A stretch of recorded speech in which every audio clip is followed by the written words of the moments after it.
Hi guys, welcome back to my channel. It's Christina Kasky with Foreverboard Soapery, and today I am working on one of, in fact, it may be my most difficult soap. I think it tops the list every time. The fragrance that I use here is a rose bouquet from Windy Point, and it's a true rose fragrance. Like, you could smell a bouquet of roses and smell the soap and it will be the same. I really love this scent. However, it rices and seizes and really just behaves as badly as it possibly can every single time. So I just try to plan for it, try to kind of make my designs accordingly. One of the first batches I did, I tried to do kind of a pink and white swirl, and I personally think I made the famous bacon soap. I was not a super big fan. One of the more recent batches I did was just a solid pig mauvey type color. That one actually turned out really nicely. However, I had a wholesale order come in and bought them all, so I ran out of soap again. So this go round, I have this magic red mica I thought I would try. It's like this hot pink fuchsia type color going on.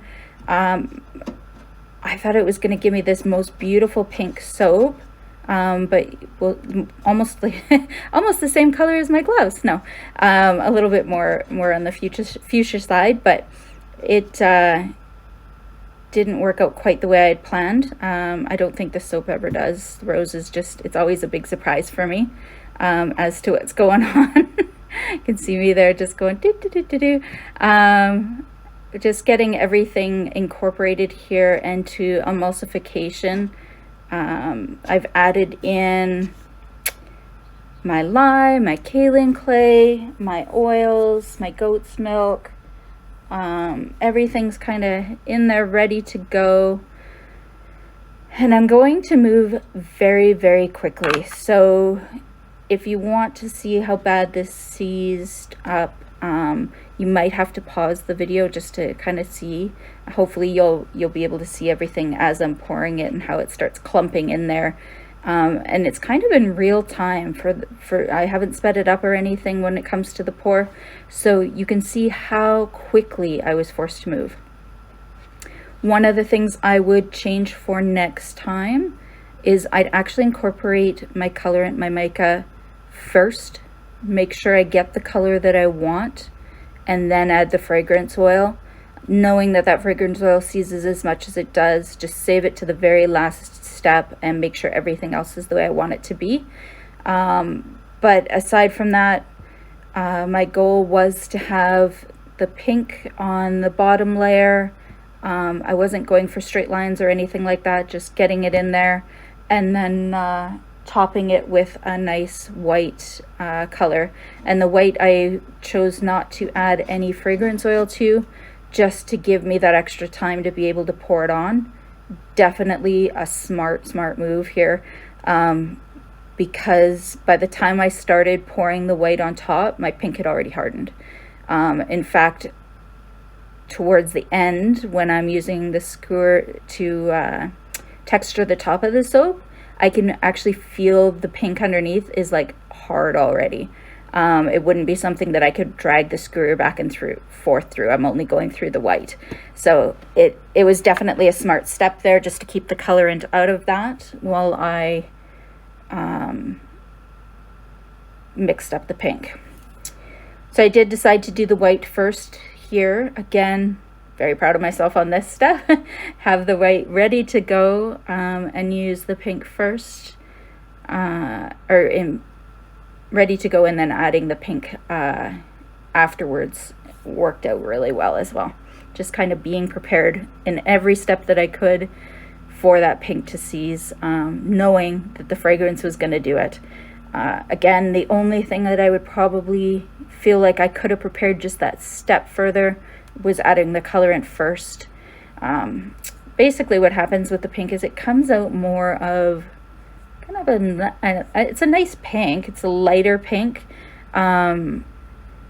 I just really would have preferred that brighter fuchsia type color pink. I really was going for that, and I did only add about half of the recommended mica, so I'm not surprised it came out lighter. I just had it in my head I'll add more if I need to, not even thinking that of course I won't have time to add more. So that's fine. It'll still be a beautiful light pink with some gorgeous white on top. I think it's going to work out really well. So here I'm just mixing a little bit further. I just want to make sure I'm at a light trace on this one. I probably should stop at emulsion, but because of the seizing that it does do, I like to make sure I'm at trace just to make sure that I don't have any big lie spots or anything like that. Like I didn't miss anything, because it's going to seize up so fast. It may not have the ability to absorb or finish off or anything. So I want to make sure trace is there, everything's mixed super well, and then here we go. And you can see I'm already nervous. I know it's coming my way, and I'm gonna do it anyways. So in goes the color in. Now I've heard of people not using the stick blender here and just mixing it in with the spatula. I'll be honest, I chicken out. It seizes so fast, I feel like I need to mix it as fast as I possibly can. And you can see me just a giving her here trying to get it in there as fast as I can, because it immediately started seizing. As soon as I dumped the fragrance in, it immediately started to go. So I'm trying to get it mixed as best as I can, as fast as I can, so I can get it into the mold before I have a big hockey puck in this, or a big soap bar in this container here. So I'm just watching myself rushing here and just laughing because trust me, I was frantic.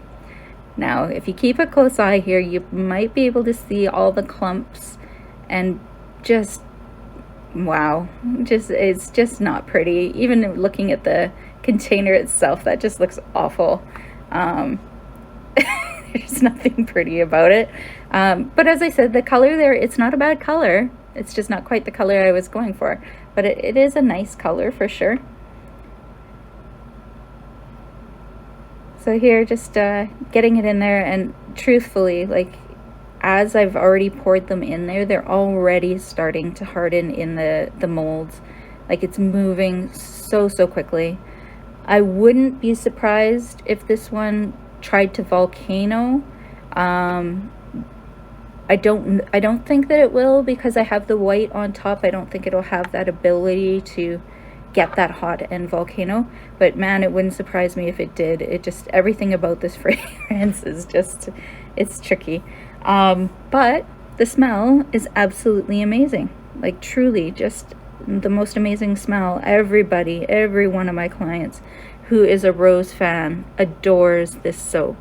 So I just have to do it. I can't stop. Awesome. So I managed to get everything into the molds. Pretty proud of myself at this point. I did make a mess because, as we've talked about, that's what I do. So I'm just tidying up a little bit here and there, but really just, again, focused on making sure everything's in there and it's where I want it to be. I did try kind of smacking it down here. Nothing moved. It's already hard. Like, it's so stiff already that nothing moved. And here I'm just showing you, this is the pink I was going for, and that's the pink I got.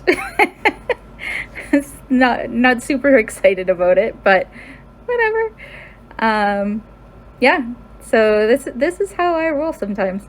And then I have the white is just TD, titanium dioxide, that I put in there. And again, no fragrance in this top section, knowing that if I added the rose fragrance, it would just seize up on me. I didn't want to deal with that. I didn't want to be messing around with trying to get it on top. So I just went with unscented for the white. And the rose fragrance is pretty strong anyways, so it's not going to hurt the bar at all.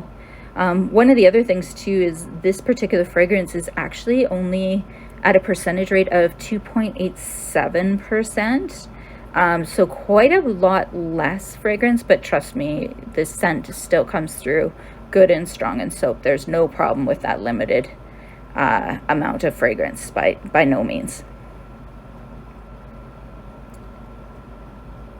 So I'm just getting everybody topped up nice and good here. And then once I'm happy with what I've got going on, I am going to sneak away and go for a bit of a break. So I won't, because the white is not hardening as fast as the other, and I generally have quite a fluid batch, I have lots of time to texture the top. So I'm going to sneak off and I actually go and do all the dishes up and then come back to texture the top. Yet another thing I just adore about being in the shop is I can just go do my dishes. It wasn't that easy at home. You got to keep that.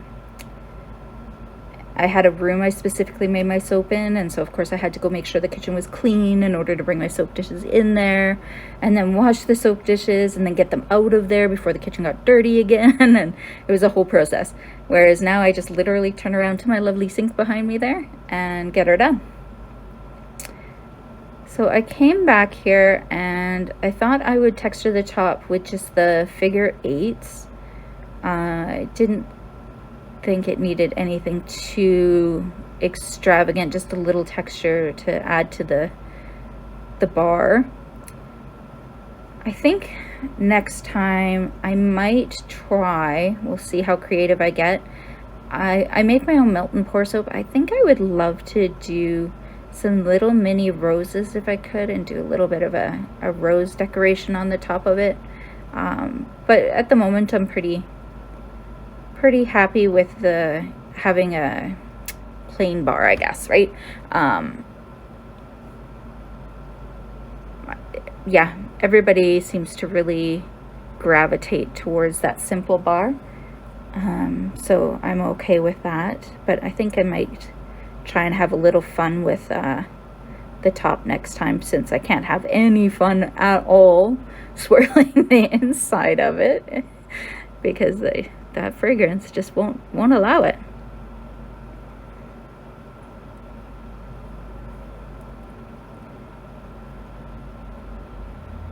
I'm pretty stoked here that everything got in there. I didn't make too much of a mess.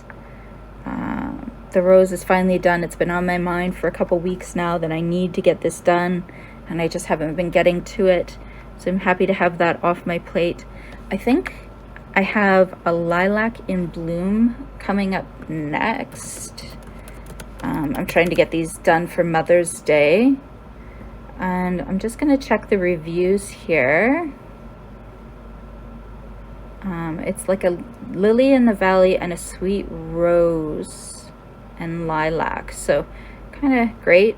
And the first comment on that one, accelerates like crazy, exactly what I expected. So good to know. It will definitely have to have a plan for that soap that's similar to this one, so keep an eye out. I'll probably try to do a video for you guys on that one when I do it, but be prepared. Looks like I'm gonna have to move super quick again. Awesome. Well, have a great day, guys, and we'll talk to you again soon.